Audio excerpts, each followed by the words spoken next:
Yeah, it is. I mean, that you could be reductive, and I mean, it's not even reductive. It's fine to call it that. It is that, but it's a lot more. Yes, it's about Los Angeles.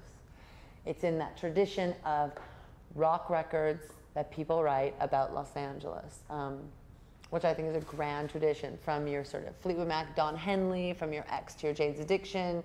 You know, and a lot of bands that never made it, the sort of Nymphs and Leaving Trains and all this stuff. There's a Arthur Lee, you know what I mean? There's a kind of tradition here of writing about this place. And so for me, it was about studying what the history of this place meant, and how here's a city that 100 years ago was an absolute desert, and if you stopped pumping water into it from places that have water, it would remain a desert. And it's almost like Las Vegas that way. So it's a false place. And how Los Angeles was even formed, if you've seen Chinatown, it's actually quite accurate, but it doesn't even go all the way there. There's a place called Owens Valley up here to the north, and it was this fertile, incredible valley. They called it the Switzerland of the West, and we, the Angelinos, started stealing water at night from them illegally, and they couldn't stop us. And we would, the Mulholland, whose name is all over this city, would go there and have a privatized army. And Owens Valley is now a dust bowl, but Los Angeles is this green, verdant place. So there's something about that really, I wanted to get into what that meant on different levels.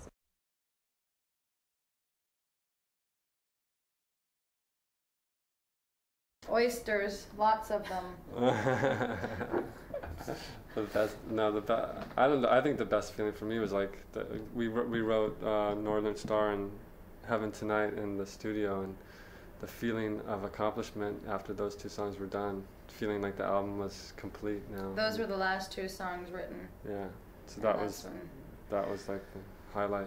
For me, it's when I would break through my own limitations as a singer in terms of not my range or my vocals, but melodies, phrasing my melodies. So for me, the best moments were when I actually broke through a wall almost. And a lot of times I'm helped with Melissa with this because we sing a lot together, and she's got ideas, I got ideas, and we bounce off each other. But I found a couple things that were so unexpected, like the chorus in Boys on the Radio, like, you know, weird little drops in, and it would just be a revelation. I'd be so happy about it. In Northern Star, there's a line, and charity and gratitude, and the way that just charity and gratitude came out, phrasing-wise and melodically, was like, wow, what the hell was that? So that to me is the best stuff. And from that, I will always know. I'll always know now that the wall I see there is actually not a wall at all, and I can break through it. What he's great at for me, what he did for me, has nothing to do with Eric and Melissa. It has to do with me. I was in a rut. I could not even get out of bed. I didn't want to make this record. I didn't want to do anything. I was dull, and my blade was not sharp. And he's probably one of the only people, men, women on the planet, that can challenge me.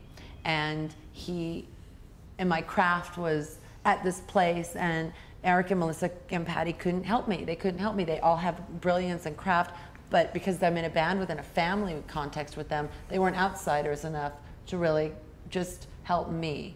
And he heard the songs, and he called me. He said, I'm going to come and help you. And I said, no, you're not, because everyone's going to say you wrote everything, and I'm not putting up with that, and, you know, fuck off, and whatever. And so so ultimately I just thought, he's so brilliant, and he's my friend, and I'm just going to let him help me. And he did, and he came in for 12 days.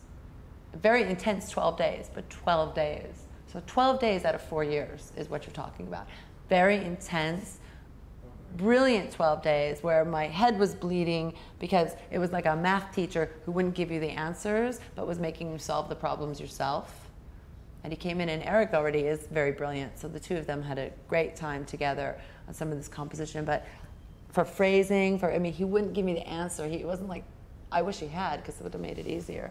But he sort of made me soldier through it myself, and because of that, I learned. It was like the 12 days of the most brilliant music teacher you could have, you know. And now I know. And now I can do that on my own. So I learned how Frank Sinatra phrases. I learned what the breakdown in She Said is. I learned how Dear Prudence is. I learned how Strawberry Fields is written with 2 chords, but with a ton of different melodies over the top. I learned how you just do a half key change on the piano and all of a sudden the song is altered but the same and nobody's noticing. I learned all of these things in 12 days, as much as I could. And then I'm from that route, for me, with my experience with him, we moved on. And we moved on to this very extravagant experience that was wonderful with Michael Beinhorn.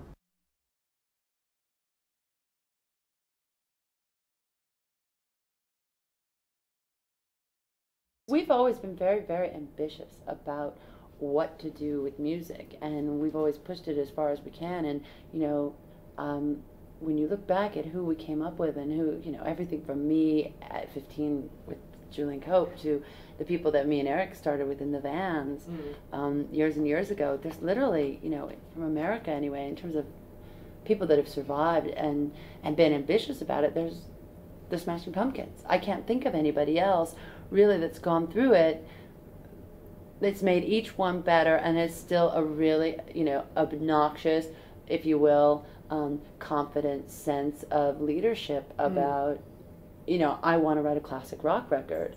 And I think, when I put an ad in the paper to start Hole, I put many little punk bands, but I put Fleetwood Mac right there. I mean, if you look at the records, if you look at the lyrics, you see that it's a very even progression. We just need, in order to make a classic rock record, I think you need some time.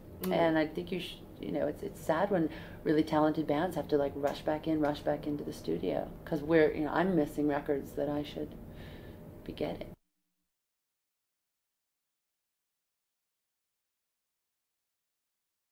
We had been on tour for 1.5 years as it was, and so when you're 4 people playing every other night live for over a year, it already becomes a second language to communicate together. And then when we had to get, the songwriting, some songs took 4 years, every song was different, every person had a different place in the song. Well, Courtney always writes the lyrics, so that's obviously where she was at the whole time, but musically and songwriting-wise, other than being assigned as a bass player, one of my roles is the glue to keep it together, in terms of feeling what the rhythm is, along with melody, and then Eric as a guitar player, he's got a whole, there's musical roles that are assigned, but in terms of songwriting roles and all that is kind of different for a lot of the songs. Because we had so much time to write these songs in a period of 2 to 3 years, everyone got... But we all had different visionary assignments. For instance, Melissa's visionary assignment job is to sort of she's very involved, and at the time was very involved in when she joined the band, from really, really being a part of the underground just as I was leaving it. So her visionary assignment was to keep her ear to, these are the weird chords, this is these references. And my visionary assignment was to go for this kind of pop Fleetwood Mac California thing. My vision in my head was create a new California sound, deconstruct what is the California sound. This is a record about California. This is a Los Angeles tradition record. This is what I wanted to do in my head. This is like the Doors, the Byrds, X, Jane's Addiction, the Beach Boys. Let's recreate this. It's a great tradition to do. But then people also had to have faith that it wasn't going to be something stupid. So, we all had to have faith into his vision. Eric's visionary job, if you will, was to sort of, since he comes from a background of, complete Beatles worship, take apart every Beatles song and figure out how they were written, So we all had different assignments.